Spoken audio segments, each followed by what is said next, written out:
¿Qué tal? Hoy vamos a hacer un análisis profundo de la mentalidad que propone un libro muy conocido, Nunca tires la toalla, de Donald J. Trump. Para esta charla revisamos varios pasajes. Clave. El libro se presenta como una especie de manual, ¿no? Sobre cómo darle la vuelta a los contratiempos. Nuestra idea es desarmar un poco esa filosofía, ver qué hay detrás de las anécdotas de resiliencia, de fracaso, de negocios, para entender la lógica que las une. Y la lógica central, es muy directa. La persistencia lo es todo. El libro argumenta que ser obstinado, casi hasta la terquedad, y tener una confianza a prueba de balas en uno mismo, esas son las verdaderas claves del éxito. La idea que se repite una y otra vez es que la adversidad no es un obstáculo, es más bien una condición necesaria para el éxito. O sea que los problemas son oportunidades con mala publicidad. Exacto. Y vamos a ver cómo se defiende esa idea con historias que son, bastante extremas. Y para empezar, el libro no se anda con rodeos. Arranca con la que es, quizás, la anécdota más potente de todas. A principios de los 90, la situación financiera de Trump era tan desastrosa que, según el texto, lo llevó a entrar en el libro de los récords Guinness. Sí, pero por el mayor descalabro económico de la historia. No es el tipo de récord que uno quiere romper, la verdad. Para nada. Fíjate que las cifras que se mencionan son de otra dimensión. Debía miles de millones de dólares a los bancos. Ajá. Pero el dato clave es que había avalado personalmente 975 millones de esa deuda. Uf, eso significa que no solo sus empresas estaban en juego. Su patrimonio personal. Todo. La situación era tan crítica que The Wall Street Journal y The New York Times publicaron artículos en primera plana, el mismo día. Prácticamente anunciando el fin de su imperio. Sí, dándolo por muerto. Y aquí es donde la historia da un giro interesante, porque el libro hace una autocrítica. Se admite que había perdido la perspectiva, que se había empezado a creer lo que la prensa decía de él. Claro, esa idea del toque de Midas. Exacto, que todo lo que tocaba se convertía en oro. Y según el texto, eso lo llevó a un exceso de confianza, a bajar la guardia. Y lo fascinante es la respuesta psicológica que se describe ante esa crisis. En lugar de hundirse, el texto narra que vio la situación como el escenario perfecto para demostrarle al mundo que estaban equivocados. Entiendo. Describe una escena muy gráfica. Sus contables están en una sala de juntas, totalmente desmoralizados, calculando las pérdidas. Me imagino la escena, un funeral financiero. Totalmente. Y en medio de eso, entra él con un humor que el libro califica de exuberante y se pone a hablar de todos los nuevos proyectos que tenía en mente. Que claro, su equipo debió pensar que se había vuelto loco por la presión. Seguramente, pero el punto era otro. Era un intento deliberado de cambiar la energía de la sala. La lección que se extrae es el clásico céntrate en la solución, no en el problema, pero llevado a un nivel casi teatral, sí. Lo que el libro propone aquí es una especie de realismo ofensivo. ¿realismo ofensivo? Sí, no es solo un optimismo vago, es usar la energía de la crisis para forzar un cambio de perspectiva en todo el equipo. Es casi como decir, mientras todos se ahogan en la desesperación, yo voy a usar esa energía como mi propio combustible. Entiendo. La tesis del libro es que esa presión extrema no solo no lo destruyó, sino que lo obligó a ser un mejor empresario, más enfocado, más creativo. Una mentalidad de contraataque, entonces. Pero eso es cuando la crisis ya te explotó en la cara. ¿Qué pasa cuando eres tú el que elige caminar hacia lo que todos consideran un desastre seguro? Bueno. Porque eso es básicamente lo que se cuenta que pasó con el programa de televisión El Aprendiz. Totalmente. Cuando le presentaron la idea, el libro es muy claro al respecto. Todos sus asesores, sin excepción, le dijeron que era una idea terrible. Todos. Todos. La frase que se cita de ellos es lapidaria. Será el mayor error que cometerás en toda tu vida. Fuerte. El argumento tenía su lógica, desde un punto de vista de marca. ¿Por qué un magnate inmobiliario serio arriesgaría su credibilidad en un reality show? Creían que iba a ser un fiasco que devaluaría su nombre. Y sin embargo, en contra de ese consejo unánime, su instinto le decía otra cosa. Exacto.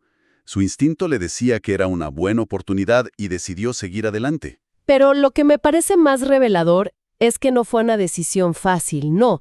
El texto narra que una semana antes del estreno tuvo un momento de duda enorme. Se preguntaba si esa sería la última semana de mi respetable vida. El miedo era real. Claro. Y ese miedo se magnifica porque, al ser ya una figura pública, un fracaso no es privado, es un espectáculo. Cierto. Y esto nos lleva a otro pilar de la filosofía del libro. Escucha a todo el mundo, recoge toda la información que puedas, pero la decisión final es tuya, y se basa en tu instinto.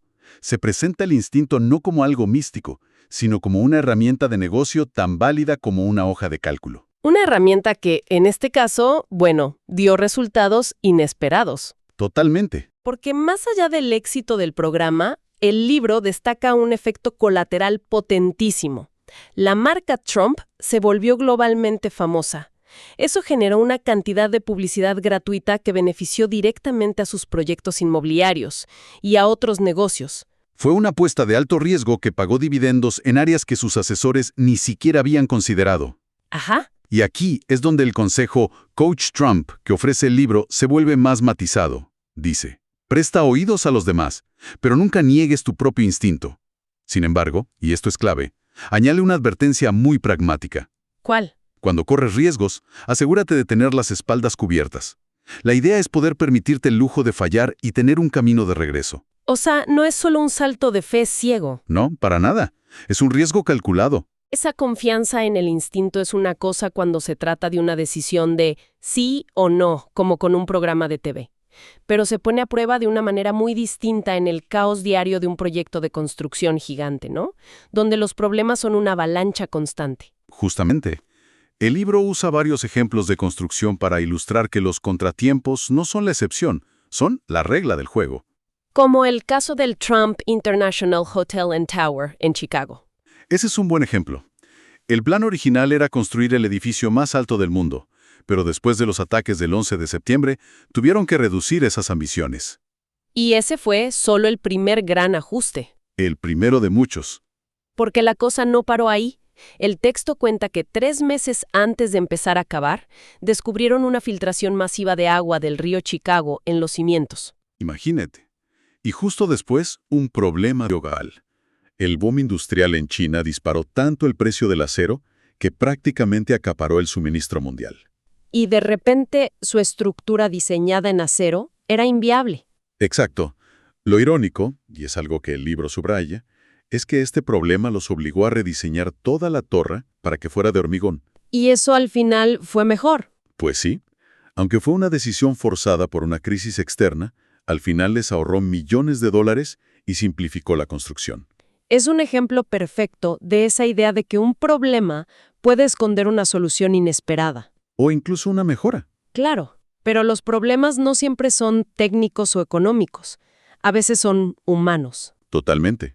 El caso del Hotel Trump Soho en Nueva York es un ejemplo de una batalla campal con la comunidad. Sí, ahí la oposición fue, según describe el libro, radical y furiosa.